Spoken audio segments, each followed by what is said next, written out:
Ողջույն, ես Իոնան եմ, եթերում ապրել առողջն է։ Այսօր մենք խոսելու ենք քաղցկեղի ճառագայթային բուժման մասին, եւ մեր հյուրն է Հայաստանի Հանրապետության առողջապահության նախարարության Վիկտոր Ֆաներջյանի անվան ուռուցքաբանության ազգային կենտրոնի հեռահար ճառագայթային թերապիայի բաժանմունքի ղեկավար Թաթուր Սաղաթելյանը։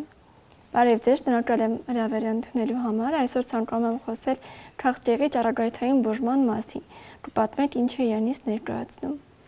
Բարև ձեզ, ես եմ շնորհակալ հրավերի համար։ Ճառագայթային բուժումը քաղցկեղի բուժման հիմնասյուներից մեկն է։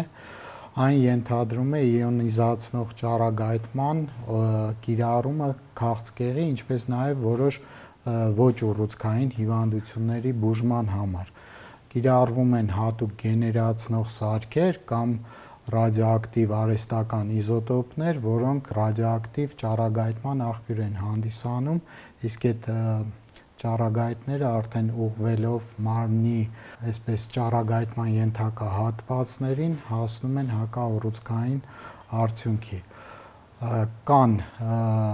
ճառագայթային բուժման տարբեր մոտեցումներ, հեռահար ճառագայթային բուժում, երբ կիրառվում են բավականին մեծ սարքեր, համալիրներ, որոնք որ ճառագայթը ուղղում են մարմնին արտաքինից, եւ կա նաեւ այսպես կոչված բրախիթերապիա կամ կոնտակտային ճառագայթային բուժում, որի դեպքում ռադիոակտիվ ճառագայթման աղբյուրը մտցվում է անմիջապես կոնտակտի մեջ մարմնի հիվանդ հատվածին կամ ներհյուսվածքային կամ ներխոռոչային ձևով։ Իհարկե թոքի քաղցկեղի դեպքում ներխոռոչային ներլուսանցքային ճառագայթային բուժման կիրառումը բավականին սահմանափակ է, կիրառվում է հիմնականում հեռահար ճառագայթային բուժում։ Ճառագայթային բուժումը կարող է կիրառվել տարբեր նպատակներով, ինչպես արմատական բուժման ծրագրերում, այնպես էլ որպես ամոքիչ միջոցառում, ըստ միջազգային տվյալների, թոքի քաղցկեղով հիվանդների շուրջ 90%-ը իրենց բուժման այս կամ այն փուլում, այս կամ այն նպատակով ստանում են ճառագայթային բուժում։ Վերջի տարիներին ճառագայթային բուժումը ունեցել է մեծ վերելք։ Պատմեք, արդյոք դրանք կոնկրետ որ ոլորտներին են վերաբերվում եւ ինչպիսի ձեռքբերումների մասին է խոսքը։ Այո, իհարկե, իհարկե ճառագայթային բուժումը ինքը համարվում է բժշկության մեջ բավականին երիտասարդ ճյուղ, չնայած որ ունի ավելի քան 120 տարվա պատմություն ու վերջին 20-30 տարիների տեխնոլոգիական մեծ տեղաշարժերը, թվային տեխնոլոգիաների զարգացումը, միջուկային տեխնոլոգիաների զարգացումը բավականին լուրջ առաջընթաց են ապահովել նաև ճառագայթային բուժման ոլորտում, թե թիրախների որոշման եւ թե ճառագայթման, այսպես հասցման նկատառումներով։ Ի հայտ են եկել բավականին այսպես մեծաթիվ տարբեր մեթոդաբանական նորույթներ, որոնք որ թույլ են տալիս բավականին ճշգրտորեն ճառագայթել ուռուցքը կամ ճառագայթման ենթակա հյուսվածքները, այսինքն ուռուցքի նաև միկրոսկոպիկ տարածման գոտիները, առավելագույնս պաշտպանելով շրջակա առողջ հյուսվածքները եւ ստանալով անհամեմատ ավելի լավ արդյունքներ, քան ենթադրենք 40 տարի առաջ։ Եթե խոսելու լինենք թոքի քաղցկեղի ճառագայթային բուժման մասին, այստեղ նույնպես բավականին մեծ առաջընթաց կա կապված մոդուլացվող ինտենսիվությամբ ճառագայթային բուժման պատկերներով ուղղորդվող, առաջնորդվող ճառագայթային բուժման եւ ստերեոտակտիկ ճառագայթային բուժման մոտեցումների ներդրման հետ։ Դրանցից յուրաքանչյուրը ունի իր առավելությունները եւ թոքի քաղցկեղի դեպքում իր կիրառման մոտեցումները։ Իհարկե բավականին մեծ առաջընթաց է նաեւ այն հնարավորությունը, որ այսօր ընձեռնվել է պատկերներով ուղղորդվող եւ կարգավորվող շնչառությամբ ճառագայթային բուժման ներդրման հետ, այսինքն այս դեպքում ճառագայթման process-ում հաշվի է առնվում շնչառության փուլը եւ շնչառական շարժումների ժամանակ ավելի նվազագույնի է հասվում շարժումների հետ կապված ճառագայթման անճշտությունները ամեն տարի նորագույն այսպես սարքավորումներ նոր ծրագրավորումով նաև բավականին լայն հիմա կիրառվում է արհեստական բանականությունը ճառագայթային բուժման այդ process-ների կառավարման մեջ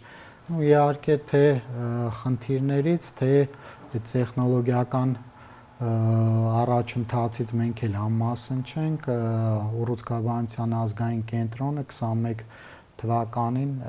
ձեռնարկել է ճառագայթային ուռուցքաբանության զարգացման ծրագիր ու մենք արդեն կարելի ասել բառացիորեն մոտակա 2 ամսվա ընթացքում արդեն ակնկալում ենք լուրջ տեխնոլոգիական համալրումներ գերժամանակակից գծային արագացուցիչների ձեռքբերում եւ տեղադրում, ինչը թույլ կտա նաեւ Հայաստանում գործնականում ունենալ այն բոլոր մոտեցումները, որոնք այսօր կան այսպես միջազգային, այսպես կոչված շուկայում ու ինչ խոսք դա ավելի բարձր մակարդակի կհասցնի թոքի քաղցկեղի ճառագայթային բուժման իրավիճակը Հայաստանում։ Քաղցկեղի հիվանդության որ էտապում կարելի է կիրառել ճառագայթային բուժումը։ Ճառագայթային բուժումը շատ առումներով բավականին ունիվերսալ է եւ կարող է այս կամ այն նպատակով կիրառվել քաղցկեղի ցանկացած փուլում։ Քաղցկեղի վաղ փուլերում, առաջին, երկրորդ փուլերում ճառագայթային բուժումը բավականին այսպես մեծ հաջողությամբ կարող է փոխարինել վիրահատական բուժմանը այն դեպքերում, երբ որ կամ պացիենտը կտրականապես հրաժարվում է վիրահատությունից կամ ինչ-ինչ պատճառներով վիրահատությունը հակացուցված է, հնարավոր չի կատարել։ Այս դեպքերում կան որոշակի գիտական տվյալներ, որ պացիենտների ապրելիությունը համեմատելի է վիրահատված պացիենտների ապրելիության հետ։ Ավելի խորացած process-ների դեպքում երկրորդ, երրորդ փուլերում ճառագայթային բուժումը հիմնականում կիրառվում է կոմբինացված վիրահատության կամ դեղորայքային բուժման կամ երկուսի հետ միասին։ Ճառագայթային բուժումը կարող է կիրառվել որպես նախավիրահատական բուժում, ուռուցքի ծավալը կրճատելու ու վիրահատության համար ավելի բարենպաստ պայմաններ ստեղծելու համար, կամ հետվիրահատական շրջանում, որպեսզի հնարավոր այսպես մնացած միկրոսկոպիկ օջախները վիրահատական դաշտում վերածվեն։ Ինչ վերաբերվում է 4-րդ փուլի ուռուցքներին, այս դեպքում հիմնական բուժման նպատակը կյանքի որակի պահպանումը ու բարելավումն է։ Ճառագայթային բուժումը կարող է կիրառվել թե բուն ուռուցքի ու նրա այսպես ռեգիոնալ մետաստազների, այսինքն կրծքավանդակում տեղակայված process-ի բուժման համար, իսկ ցուցումները կարող են լինել տարբեր, սկսած օդատար ուղիների, այսպես կոչված խցանումը մեղմացնելու, ցավերը մեղմելու կամ արյունախխման նվազեցման համար, ինչպես նաև հեռակա մետաստազների պարագայում, օրինակ ոսկրային մետաստազների դեպքում ցավը մեղմացնելու համար երբեմն ճառագայթային բուժումը չի ունենում խելամիտ այլընտրանք, այսինքն կան իրավիճակներ, երբ որ ամենաարդյունավետը լինում է ճառագայթային բուժումը ու ճառագայթային բուժումը լայն կիրառում ունի նաև թոքի քաղցկեղի ուղեղային մետաստազների վերահսկման համար, թե ասենք գլխուղեղի ամբողջական ճառագայթման, թե առանձին օջախների թիրախային ճառագայթման ձևով։ Արդյոք կան հակացություններ ճառագայթային բուժման համար։ Իհարկե ճառագայթային բուժումը բավականին ունիվերսալ եղանակ է, բայց այո, իհարկե նա ևս ունի հակացություններ, որոնք կարող են լինել բացարձակ եւ հարաբերական։ Հիմա վերջին տարիներին հակացությունների շրջանակը բավականին նեղանում է կապված ճառագայթային բուժման հնարավորությունների այսպես ընդլայնման հետ, կարելի է համարել բացարձակ հակացություն միայն հղիությունը, որի ժամանակ որ ուղղակի արգելվում է ճառագայթային բուժում անցկացնել, մնացած բոլոր հակացությունները հարաբերական են, եթե խոսքը վերաբերվում է այսպես արմատական բուժմանը, հարաբերական հակացում է նաև պրոցեսի տարածվածությունը, երբ որ այն կողմնակի երևույթները, որոնք որ կարող է ունենալ ճառագայթային բուժումը, արդեն արդարացված չեն լինի բարձր դոզաներով ճառագայթային բուժում անցկացնելու համար։ Հարաբերական հակացություն կարող է լինել պացիենտի ծանր վիճակը, տարբեր այսպես օրգան համակարգային անբավարարությունների առկայությունը, երբեմն արդեն իրավիճակից կախված հակացում է հանդիսանում ուռուցքի ներաճը, խոշոր անոթներ եւ հարակից որոշ օրգաններ, հակացությունների շրջանակը արդեն որոշում է մասնագետը կոնկրետ իրավիճակից ու համատեքստից ելնելով։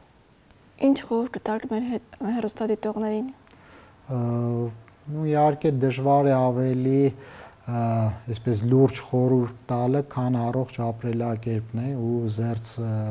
մնալը ծխելուց, որովհետև թոքի քաղցկեղի շուրջ 70-ից 90%-ը անմիջապես կապված է ծխելու հետ, իսկ ինչ վերաբերվում է արդեն պացիենտներին, երբևէ չվարանեն դիմելու բժիշկներին, որովհետև ցանկացած իրավիճակում միշտ կա ցանկացած իրավիճակի լուծումը ու բժիշկները կարող են օգնել ցանկացած իրավիճակում։ Նաև երբեմն պացիենտները խուսափում են ճառագայթային բուժումից ինչ նկատառումներով, բայց պետք է ընդունել, որ այսօրվա բժշկությունը եւ այսօրվա ճառագայթային բուժումը նույնը չէ, ինչ որ եղել է, ասենք 40-50 տարի առաջ ու իրենք կարող են էապես շահել այսօրվա տեխնոլոգիական հաջողություններից։ Շնորհակալ եմ հետաքրքիր զրույցի համար։ Ձեզ նույնպես շնորհակալություն։ Առողջությունը ամենաթանկ բանն է։ Մենք խոսում ենք ձեր առողջության մասին։ Հետևեք մեզ, կհանդիպենք։